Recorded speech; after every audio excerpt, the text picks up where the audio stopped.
Alhamdulillah wassalatu wassalamu ala Rasulillah wa ala alihi wa sahbihi wa mawalah wa la hawla wa la quwata illa billahi wa ba'du.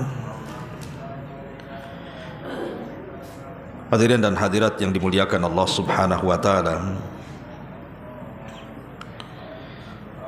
dari pembahasan yang sudah kita bahas tadi setelah maghrib sampai isya, kesimpulan yang bisa kita simpulkan adalah kapan Allah Subhanahu wa taala bahagia dengan hamba-hambanya? Saat hamba itu tobat dari setiap maksiat yang dilakukannya. Kalau ada seorang pezina kemudian dia bertobat, saat bertobat itulah Allah bahagia. Kalau ada pemabuk dia bertobat, maka saat pemabuk itu bertobat, disitulah Allah bahagia. Kalau ada pemakan riba kemudian dia tobat dan tinggalkan riba-ribanya, maka disitulah Allah Subhanahu wa taala bahagia. Apapun maksiat yang kita tinggalkan kemudian bertobat, disitulah Allah Subhanahu wa taala sangat bahagia. Tetapi bertobat ini kan bukan perkara mudah. Karena Allah Subhanahu wa taala berfirman, "Ya ayyuhal insan ma gharraka bi rabbikal karim." Wahai manusia, apa yang memperdayakan dirimu terhadap Rabbmu yang maha pemurah itu? Sebagian ulama tafsir mengatakan, ketika mentafsirkan ya ayyuhal insan ma gharraka bi rabbikal karim, wahai manusia, apakah yang telah memperdayakan kamu sehingga durhaka kepada Rabb? Sebagian tafsir mengatakan karena semua manusia itu sangat yakin Allah itu sangat luas rahmatnya dan juga luas ampunannya, sehingga kemudian banyak orang yang kemudian meremehkan dosa karena terlampau yakin Allah itu kan maha penyayang, maha pengampun. Toh nanti juga kalau saya sudah capek maksiat bertobat pun diampuni juga nanti. Sebab inilah orang meremehkan dosa. Ketika kemudian keyakinannya sangat kuat bahwa Allah maha pemberi rahmat dan juga pengampun, itu yang menjadikan lalai dia akhirnya mempermudah maksiat. Ataupun penafsiran yang kedua, ada yang mengatakan bahwa ketika Allah mengatakan, "Hai manusia, apakah yang telah memperdayakan kamu sehingga berbuat durhaka dengan Tuhanmu yang maha pemurah itu?" Artinya membalas kemurahan Allah dengan kedurhakaan kita kepadanya. Jadi Allah baik dengan kita, kita balas dengan ketidakbaikan itu. Harusnya kan timbal balik kan gitu. Kalau ada orang berbuat baik kepada kita saja, kalau bisa kita berbuat baik kepada dia kan gitu. Itu manusia sesama manusia, apalagi kepada Allah Azza wa Jalla. Tapi masyarakat muslimin yang muliakan Allah Azza wa Jalla, kalau saya bentangkan permasalahan tobat ini nggak selesai-selesai karena memang babnya panjang sekali. Tapi intinya adalah kalau cerita tobat, al-a'mal bi khawatimiha. Amal itu ditentukan akhirnya. Amal itu ditentukan akhirnya. Tapi akhir juga terkadang penentuannya di awal. Dari sini kita tahu bahwa ada sebuah hadis yang ma'ruf ya, yang antum sering dengar ketika Rasulullah SAW bercerita tentang dua orang di zaman Bani Israel. Yang satu ahli ibadah, yang satu ahli maksiat. Yang ahli ibadah ini baik memberikan nasihat kepada ahli maksiat. Cuman jeleknya ketika ahli ibadah ini mungkin dah bosan nasihati kawan yang ahli maksiat ini, sehingga ketika dia melihat ada maksiat yang tidak bisa ditolerir menurut dia, bersumpah pula dia melewati takdirnya dan mengatakan, "Wallahi illam tatub la yaghfirullahu lak." Demi Allah, kalau engkau tidak bertobat, Allah tidak akan mengampuni dosamu. Maka Allah Subhanahu wa taala murka dari langit dan mengatakan, siapa yang berani bersumpah menyebut-nyebut namaku, bahwa dia tidak akan diampuni dosanya oleh aku, kata Allah. Bahkan aku sudah ampuni dosa dia dan aku gugurkan amalan dia, katanya. Yang ahli maksiat dimasukkan ke dalam sorga, yang ahli ibadah pula dimasukkan ke neraka. Artinya kan ampunan milik Allah. Allah berhak mengampuni siapa yang dikehendakinya. Bukan kita yang mengatur ampunan. Tapi yang jelas bahwa al-a'mal bi khawatimiha, kalau bisa setiap amal itu ditentukan akhirnya. Taib, ini diantara poin pertama ya, tentang masalah bagaimana Allah Subhanahu wa taala itu sangat bahagia dengan hamba-hambanya. Ma'asyiral muslimin yang dimuliakan Allah Subhanahu wa taala. Kemudian poin selanjutnya dijelaskan di mana Nabi sallallahu alaihi wasallam juga bersabda bagaimana bahagianya Allah Subhanahu wa taala kepada hamba-hambanya. Disebutkan dalam riwayat dari Ibnu Mas'ud radhiyallahu an, ini ada yang mengatakan mauquf. Mauquf itu tidak sampai kepada Rasul, tapi ucapan Abdullah bin Mas'ud. Tapi ada juga yang mengatakan hadisnya marfu sampai kepada Nabi. Di mana Nabi Abdullah bin Mas'ud meriwayatkan sebuah athar, innallaha la yadhaku ila rajulaini, sesungguhnya Allah Subhanahu wa taala akan benar-benar tertawa kepada dua orang laki-laki.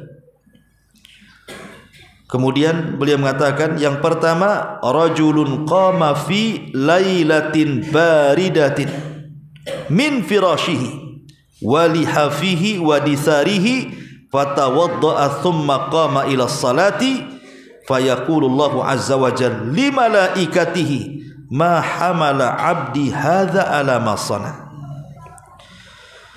Yang pertama yang membuat Allah Subhanahu wa taala sampai tertawa, dan ingat tertawanya Allah tentu beda dengan tertawa makhluknya.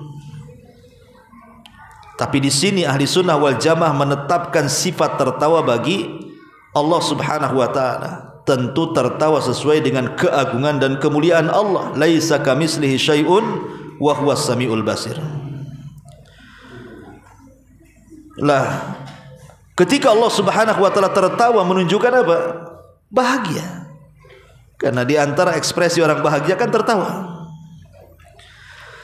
Kata Abdullah bin Mas'ud radhiyallahu an, pertama seorang laki-laki yang berdiri untuk salat malam di waktu cuaca yang sangat dingin bagi dia untuk bangun. Tiba-tiba dia bangun dari pembaringannya, bangun dari selimutnya, kemudian dia berwudu, kemudian dia salat malam.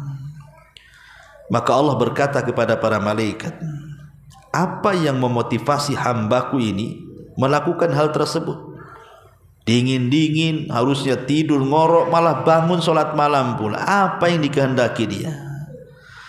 Maka kemudian para malaikat mengatakan, Rabbana raja'a ma indaka. Sesungguhnya dia melakukan tidak lain dan bukan karena mengharap apa yang ada di sisimu. Maka Allah Subhanahu wa taala katakan, fa inni qad a'taituhu ma raja wa amantuhu mimma yakhaf. Sesungguhnya aku sudah berikan keinginannya dan aku jaminkan aman dari rasa takutnya. Berarti yang kedua, orang-orang yang membuat Allah bahagia adalah orang yang tegak di malam hari dalam rangka salat tahajud. Ini Allah sangat bahagia. Ini yang kedua. Kemudian juga yang ketiga, disebutkan dalam satu redaksi hadis dari Abi Darda radhiyallahu an, dari Nabi sallallahu alaihi wasallam. Hadis ini dikeluarkan Imam Hakim dalam Mustadraknya, dan juga Al-Imam Baihaqi dalam kitabnya Al-Asma wa Sifat, dan juga Al-Haytami dalam Al-Majma' Az-Zawaid. Kemudian juga Imam Tabrani mencantumkan dalam kitabnya Al-Kabir dengan rijaluhu thiqat, para perawinya semua terpercaya. Apa kata Rasulullah? Salasatun yuhibbuhumullahu wa yadhaq ilaihim wa yastabshiru bihim.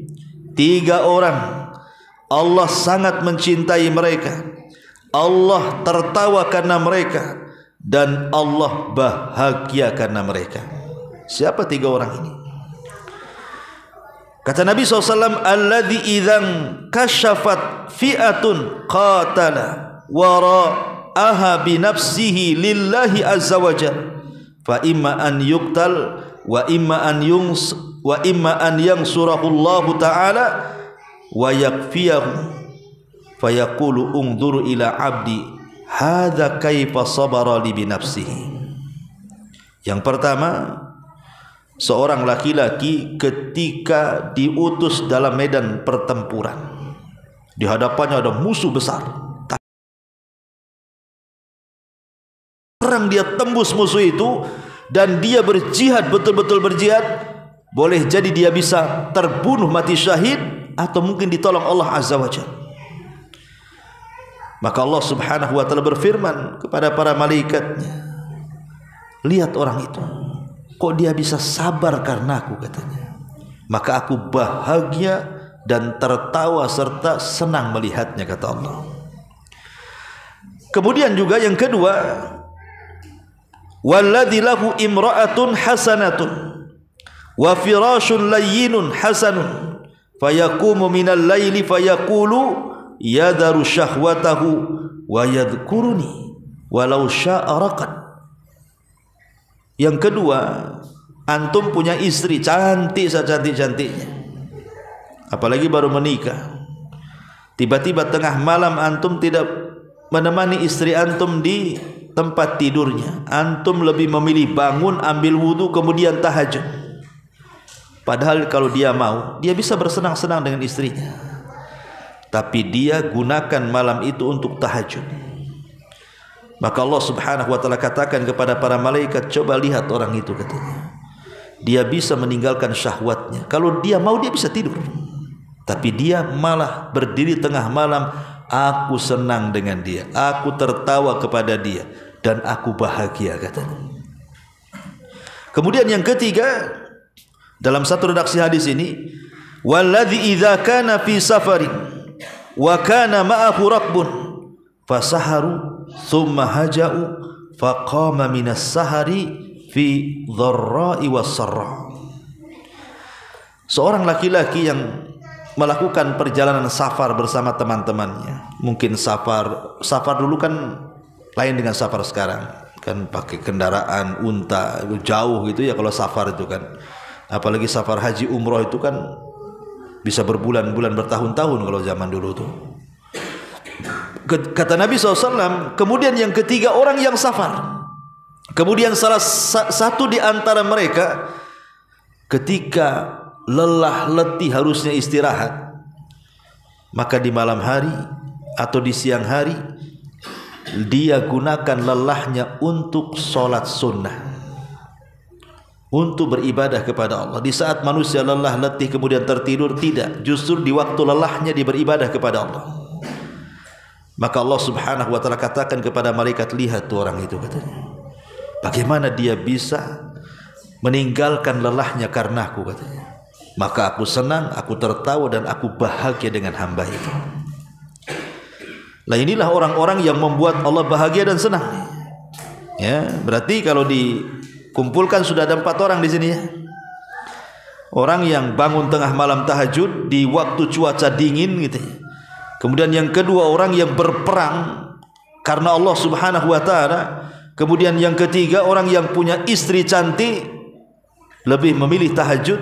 Kemudian yang keempat, orang yang safar, di saat letih justru digunakan untuk ibadah kepada Allah azza wa jalla. Lah orang-orang seperti ini membuat Allah senang, tertawa, dan bahagia. Kemudian juga selanjutnya, orang-orang yang membuat Allah suka. Dan kesukaan itu kan mengakibatkan kecintaan. Maknanya orang-orang yang dicintai Allah. Karena Allah subhanahu wa ta'ala itu kalau sudah senang dengan seorang hamba, pasti Allah mencintai hamba itu. Dan kalau Allah mencintai hamba itu, pasti Allah akan panggil Jibril. Kemudian Allah katakan kepada Jibril, ya Jibril, aku suka dengan si fulan tuh, kau harus suka juga. Maka Jibril mengatakan, ya aku suka dengan dia. Maka Jibril mengatakan di hadapan para malaikat, hei malaikat-malaikat Allah, Allah suka dengan si anu, kalian harus suka juga dengan si anu. Maka semua malaikat pun suka dengan orang yang disukai Allah. Maka setelah semua malaikat suka dengan yang disukai Allah, Allah tanamkan kesukaan kepada semua makhluk yang ada di bumi kepadanya. Lihat, Allah kalau sudah suka nggak tanggung-tanggung, dibuatnya semua malaikat suka dengan dia. Makanya di sini kita harus mencari amalan-amalan yang dengan amalan itu membuat Allah suka dan Allah cinta dengan kita. Seperti apa? Ya. Pertama disebutkan dalam hadis yang dikeluarkan dari Imam At-Tirmidzi. Nabi mengatakan, "Laisa syai'un ahabbu ila Allah min qatrataini." Tidak ada sesuatu yang paling dicintai Allah daripada dua qatrah. Ya. Maksudnya tetesan-tetesan. Yang pertama, qitratun min dumu'i fi khasyatillah. Pertama, tetesan air mata karena takut kepada Allah Subhanahu wa taala. Dan yang kedua, qitratu dami tahraki fi sabilillah, tetesan darah yang keluar dari para mujahidin. Inilah dua tetesan yang sangat dicintai Allah Azza wa Jalla. Pertama, tangisan karena takut kepada Allah Azza wa Jalla. Rajulun dzakarallah fafadat aina, seorang laki-laki atau seseorang yang mengingat Allah di malam hari, dia bisa mencucurkan kedua air matanya. Kadang-kadang ikhwatu fillah muliakan Allah Azza wa Jalla, kalau kita mau jujur ya, saya atau antum tuh siapapun lah, kalau mau jujur, pernah nggak antum bangun tengah malam, sepertiga malam, kemudian tahajud, kemudian merenung akan dosa-dosa, merenung akan kekuasaan Allah, tiba-tiba kemudian kita menangis? Pernah nggak kita melakukan seperti itu? Rasanya mungkin jarang di antara kita yang bisa menangis seperti itu. Paling tinggi nangis itu kalau mikir utang. Nah mungkin lah itu nangis dia. Oh, aku bayar-bayar ini gimana cerita? Besok debt collector datang pula kan. Kadang-kadang kalau kita menyengajakan tengah malam tahajud kemudian ingat dosa nangis itu kadang nggak bisa. Mungkin karena sudah kerasnya hati kita. Padahal di antara 7 kelompok yang akan mendapatkan naungan di hari yang tidak ada naungan kecuali Allah, naungan arsy Allah, salah satunya adalah rajulun dzakarallaha fafadat aina. Seseorang yang mengingat Allah tiba-tiba bisa meneteskan air mata. Ya. Karena seorang laki-laki itu meneteskan air mata bukan perkara mudah, ya kan? Kalau perempuan ialah mudah, kan? Tapi kalau laki-laki sulit. Ya. Apalagi kalau menetes air matanya itu karena lillahi ta'ala, karena Allah Azza wa Jalla, itu luar biasa. Ya. Jadi ini juga di antara hal-hal yang membuat Allah Subhanahu wa taala cinta. Kemudian juga Allah Subhanahu wa taala suka dan cinta kepada seorang hamba yang apabila mengamalkan sebuah amalan yutqinuhu, dia tekuni amalannya. Dia tekuni. Kata Nabi SAW, innallaha yuhibbu minal amil idza amila an yuhsina. Allah itu suka dengan seorang pekerja apabila bekerja sebuah amalan, maka dia memperbaiki amalan itu. Umpamanya dia membiasakan sedekah, atau membiasakan sholat, atau membiasakan baca Quran, dia istiqomah di situ. Nah Allah itu suka yang seperti itu, yang istiqomah. Tidak apa-apa, tidak banyak, tetapi istiqomah itu yang penting. Bahasa hadis itu khairul a'mal adwamuha wa in qalla. Sebaik-baik amal itu yang sederhana terus, walaupun tak banyak, tapi ada keterusan di situ. Daripada antum memborong amalan kemudian lelah, letih, capek, 1 bulan antum rajin, 2 bulan prei antum, karena semua diborong masalahnya. Tidak bisa orang memborong amal itu, apalagi ini masalah-masalah sunnah kan. Maka pilihlah amalan-amalan yang sesuai dengan bidang kita. Bidang antum itu apa? Karena kan ada orang yang bisa puasa tak bisa pula dia sedekah. Ada orang bisa bersedekah tak bisa pula dia tahajud. Ada dia bisa tahajud, giliran puasa laparan tak bisa dia.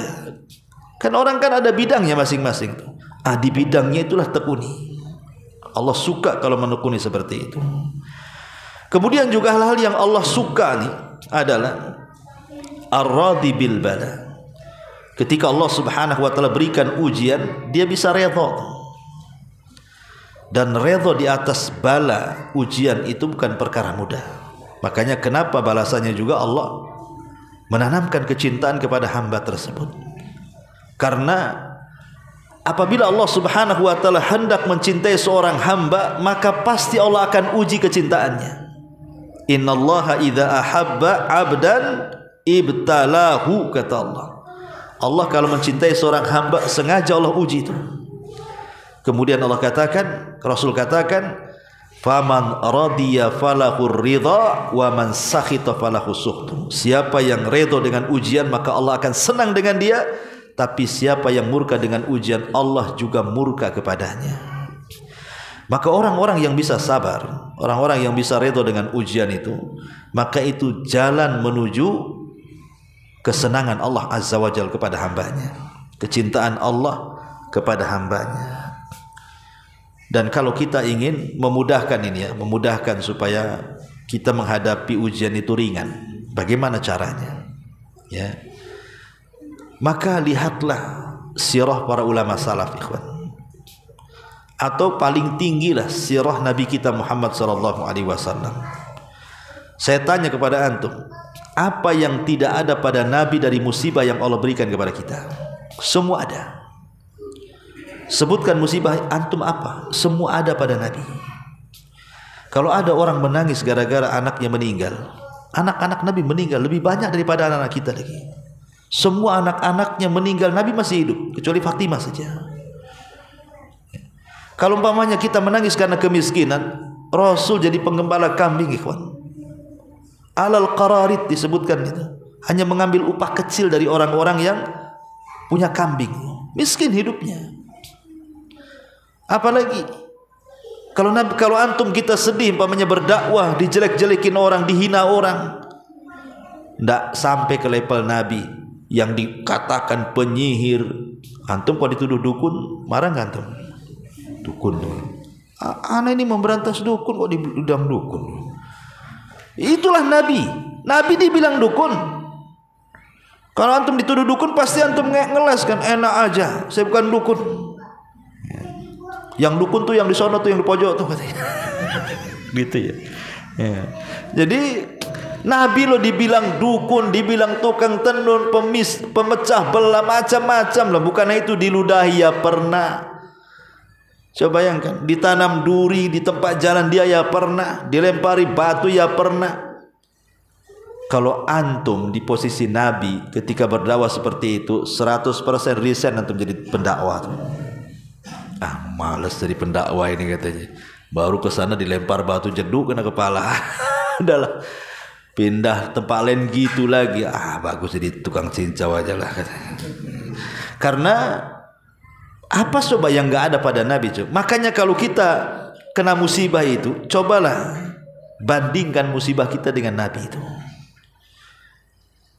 Semua musibah ada pada kita, semua pernah dialami Nabi. Makanya kalau kita mengaca kepada Nabi kita Muhammad SAW itu, tenang hidup kita itu. Belum lagi para Nabi sebelumnya, cukup Nabi sajalah, ya, sudah tenang hidup kita itu. Karena orang-orang yang kena bala ini, kena ujian ini, kalau tak kuat-kuat iman ikhwan, bisa kufur. Karena setan itu lebih dekat kepada orang-orang yang terkena ujian. Apalagi kalau ujian itu berupa sakit, dan sakitnya itu sudah bertahun parah, itu setan lebih suka dengan dia. Karena sering saya katakan orang sakit itu ikhwan, kadang-kadang sakitnya nggak seberapa. Yang lebih sakit daripada sakit yang dirasakan itu kalau sudah tidak ada orang di sekitarnya yang menjaganya. Itu sakitnya tuh di sini tuh. Lebih sakit lagi dia tuh. Sakitnya nggak seberapa, tapi lebih sakit lagi kalau tidak ada satu keluarga yang dekat dengan dia.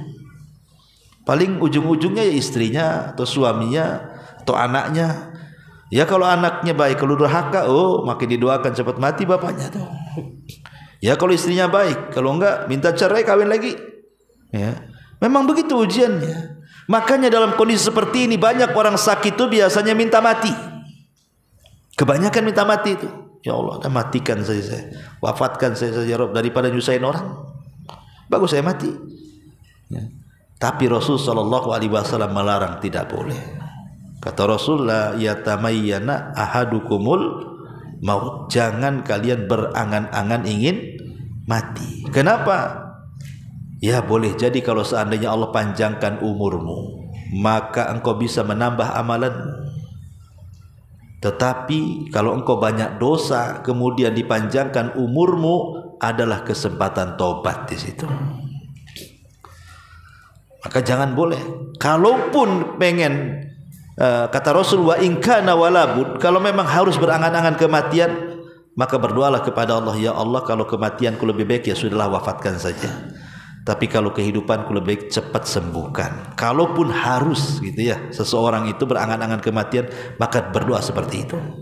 Tapi intinya bahwa orang yang sabar ketika tertimpa bala ataupun ujian dari Allah Azza wa Jal, maka tanda Allah suka dengan orang ini. Kemudian juga termasuk juga Allah itu suka dengan akhlak-akhlak yang lembut, arif. Allah Subhanahu wa taala, Rasul mengatakan innallaha yuhibbur rifqa fil amri kullihi. Allah itu suka dengan akhlak kelembutan dalam segala masalah. Bukan hanya berdakwah saja, dalam segala masalah, baik urusan dunia atau urusan agama. Karena asal memang dakwah sendiri adalah kelembutan. Wa in kunta faddan ghalidul qalbi lan faddu min haulik. Kalau engkau keras wahai Muhammad dalam berdakwah, hilang loh, bubar semua orang-orang yang kau dakwah itu. Bayangkan, saya contohkan satu saja. Ketika Nabi SAW berdakwah kepada para pembesar Quraisy, kan biasa orang Arab itu kalau kepalanya masuk Islam, biasanya semua masuk Islam ke bawah-bawahnya kan. Contohnya umpamanya suku Aus. Ketika Sa'ad ibn Mu'ad masuk Islam, satu suku Aus masuk Islam gara-gara Sa'ad ibn Mu'ad tuh. Bahkan Sa'ad bin Mu'ad mengatakan, kalau kalian tidak masuk Islam, jangan satu atap, jangan satu kabilah dengan saya. Satu Aus masuk Islam. Makanya Sa'ad ini ketika meninggal arasnya bergegar, 70.000 malaikat turun mengantarkan jenazahnya, karena jasanya mengislamkan orang Aus itu.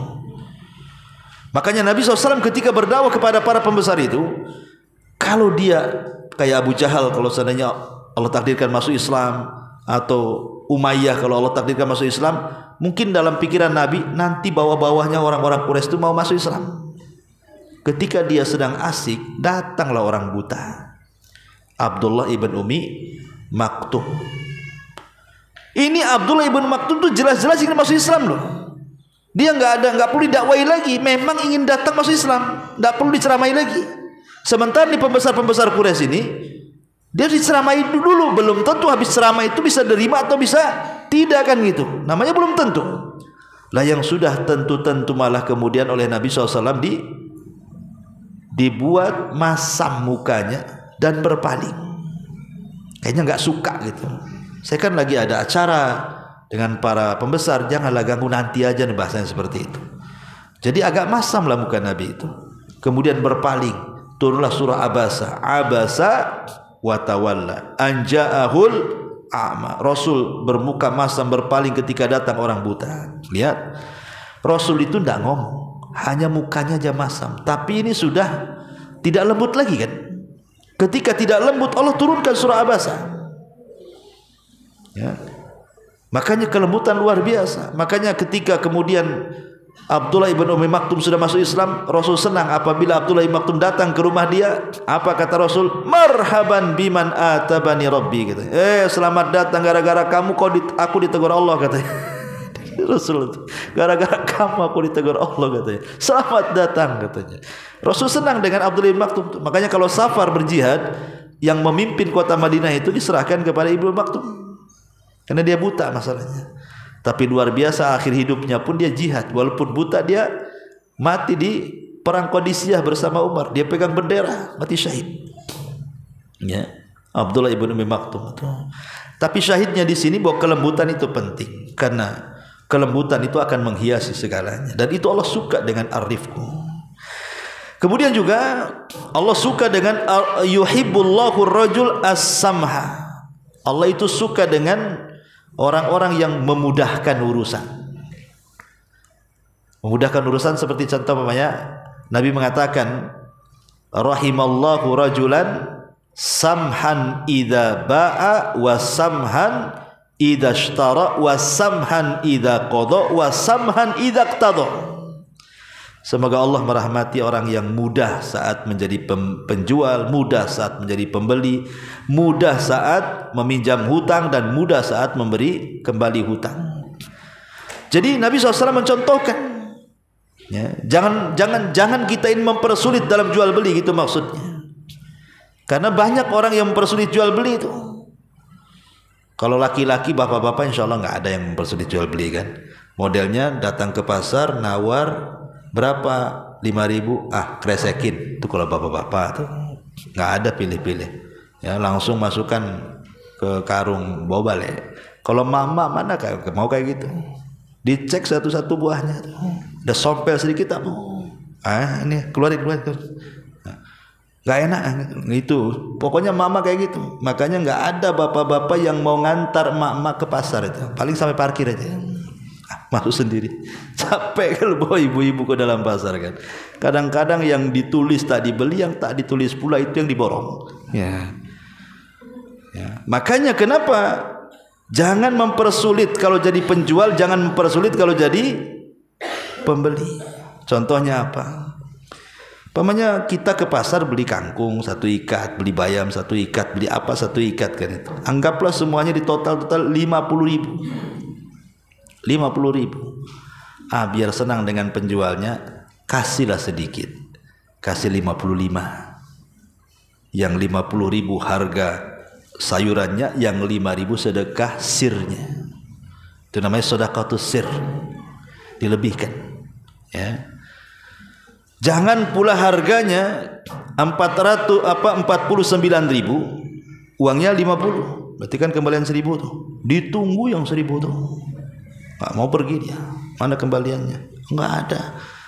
Mutar-mutar satu pasar dia cari kembalian tuh. Gara-gara 1.000 itulah rugi dia. Karena kalau mau beli nggak ada. Kemana orangnya? Lagi nukar uang.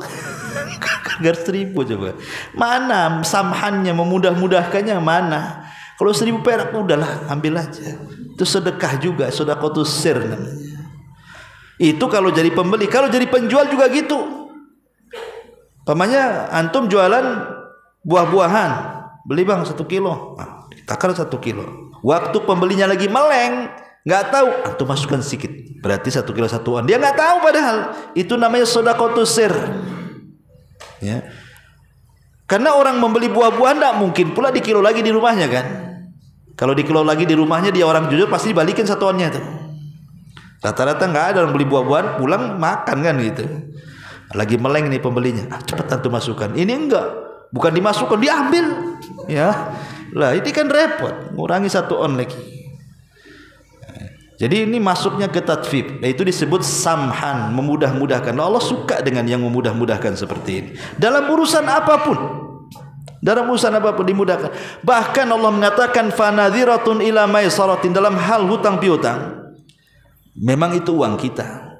Dia sudah zalim. Ini sudah waktunya bayar, tak bisa bayar. Tapi Allah mengajarkan apa? Fanadhiratun ila maisaratin. Kalau dia enggak sanggup bayar, tanya. Kira-kira oke, ini kan sudah jatuh tempo nih. Oke lah, saya ulur waktu sampai bulan depan ya. Nanti sudah depan lagi, antum datang lagi, belum bisa bayar, ya sudah, saya kasih 2 bulan lagi ke depan ya. Itu fanadiratun ila maisarah. Dan harus ditagih. Jangan bosan, malas Ustaz saya nagih. Kenapa? Udah ribuan kali saya tagih. Pura-pura bego aja dia katanya. Gitu. Nggak apa-apa, tagih aja. Jangan malu. Karena kalau antum nagih diingatkan, dan ingat selama dia tidak mengembalikan uang antum, sebanyak itulah pahala antum dapat setiap harinya. Sebanyak uang yang antum pinjamkan tuh. Coba bayangkan. Bahagia sebenarnya orang yang kalau ngutangin orang nggak dibayar itu justru dapat pahala banyak. Kalau dia Umpamanya 40 tahun tak bayar, 40 tahun dapat pahala tanpa harus sholat, tanpa harus puasa, tanpa harus berzikir, baca tahu-tahu dah ditransfer aja ya ke rekening bank syariah tuh. Kalau itu udah dibayar berarti ya. Artinya bahwa intinya di sini Allah suka dengan orang yang mudah. Kemudian juga yuhibbullah al-haya was-sitra. Allah ini suka dengan orang yang malu dan juga as-sitr. Sitr itu maksudnya menyembunyikan aurat dia, enggak sembarang kencing, enggak sembarang buang hajat besar kan itu kan. Karena kalau di masyarakat itu kan banyak orang-orang kalau di Jawa ya, saya pernah jalan-jalan ke Jawa Timur, lihat supir-supir bus itu lo kencing itu nyelinap tuh. Busnya yang dikencingi, bannya itu. Saya bilang ngapain dia ngadap ke ban itu? Rupanya lagi kencing. Entah lagi dicuci mungkin bannya itu. Tapi yang jelas kok seperti itu kan apa namanya? Ya mungkin dulu ya, kalau sekarang kan bus-bus sudah ada kamar mandi kan. Ya, tapi banyak juga bus yang nggak ada kamar mandi kan. Karena saya lihat tuh tukang-tukang bus tuh kayak gitu tuh. Jeleknya kan. Padahal Islam itu tidak mempersulit loh. Kalau tidak ada air kan ada istijmar pakai batu. Kalau nggak ada air kan bawa batu lah kan itu. Kemudian ke tempat yang bisa lapang dia melakukannya dan orang tidak tahu. Ini di tengah jalan loh, di pinggir jalan orang lewat lalu lalang itu dia nengok kan. Lah ini Allah tidak suka yang seperti ini karena orang ini hilang rasa malunya. Hilang rasa malunya. Naudzubillah. Ya. Nah orang-orang yang menjaga rasa malunya maka Allah sangat suka. Kemudian juga di antara hal-hal yang Allah Subhanahu wa taala sukai selain daripada itu adalah salat witir. Karena memang ada nasnya kan. Innallaha yuhibbul witra. Allah itu suka dengan orang yang melakukan salat witir. Dan salat witir itu seafdal-afdal salat malam. Ikhwan, salat witir itu seafdal-afdalnya salat malam setelah salat wajib. Dan salat witir itu bisa dilakukan 1 rakaat. Antum baca Fatihah, baca Qul Hu, selesai. Ya kan? Itu salat paling singkat, salat witir itu. Karena bisa dilakukan 1 rakaat. Ya. Cukup dengan Al-Fatihah, Inna a'tayna yang paling pendek, selesai antum langsung salam.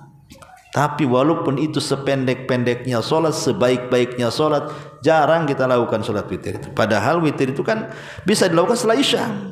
Kalau memang tidak bisa bangun sepertiga malam, selepas isya bisa dilakukan kan. Tapi lihat bagaimana Allah suka dengan orang yang melaksanakan witir itu. Padahal itu sholat paling ringkas, 1 rakaat pun bisa. Jangan seperti Utsman, antum tidak sanggup. Utsman bin Affan itu 30 juz 1 rakaat tuh.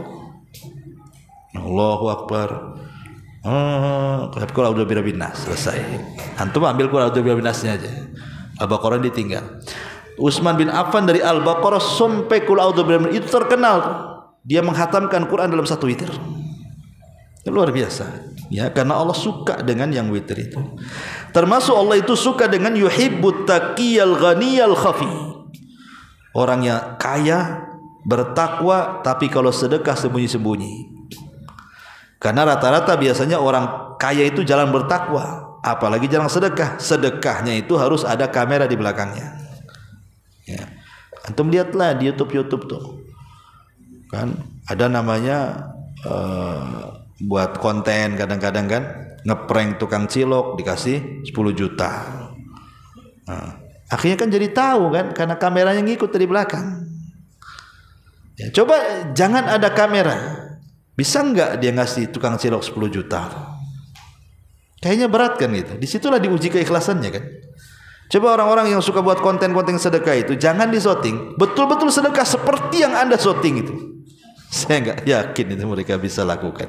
Karena memang intinya mereka ingin, oke lah kalau dia dilakukan orang kaya berarti ingin syuhrah kan. Ingin dikenal. Karena orang kaya enggak butuh harta. Mereka butuh keterkenalan. Syuhrah, disebut syuhrah kan itu, supaya orang tahu dia dermawan, ya, supaya orang tahu orang baik. Ya satu sisi memang edukasi bagus lah gitu ya, daripada mungkin acara-acara yang tidak baik. Ya, tapi satu sisi juga kita lihat bahwa ada hal-hal yang bisa menjurus kepada riya. hal-hal yang bisa menjurus kepada riya. Kadang-kadang yang lebih parah tuh, kadang-kadang ngasihnya tak banyak, nyotingnya pula 1 jam. Ngasihnya dikit, tapi dipermalukan sama keluarganya. Sampai disoting ke rumahnya, ya Allah, kalau sampai begitu. Ya. Ini makanya kalau ingin dicintai Allah, jadilah orang kaya yang bertakwa, dan kalau sedekah sembunyi-sembunyi. Tapi ikhwan, muliakan Allah Azza wa Jalla. Sebenarnya banyak pembahasan karena sudah 8:30 juga. Insyaallah kita lanjutkan di lain kesempatan. Mungkin tidak ada pertanyaan ya. Pagi saja nanti pertanyaannya. Simpan pertanyaan untuk nanti pagi. Ya mudah-mudahan antum datang. Ya kalau tak datang ya nunggu saya datang lagi ke sini. Subhanakallah bihamdika asyhadu an la ilaha illa anta astaghfiruka wa atubu ilaik. Wallahu ta'ala. Assalamualaikum warahmatullahi wabarakatuh.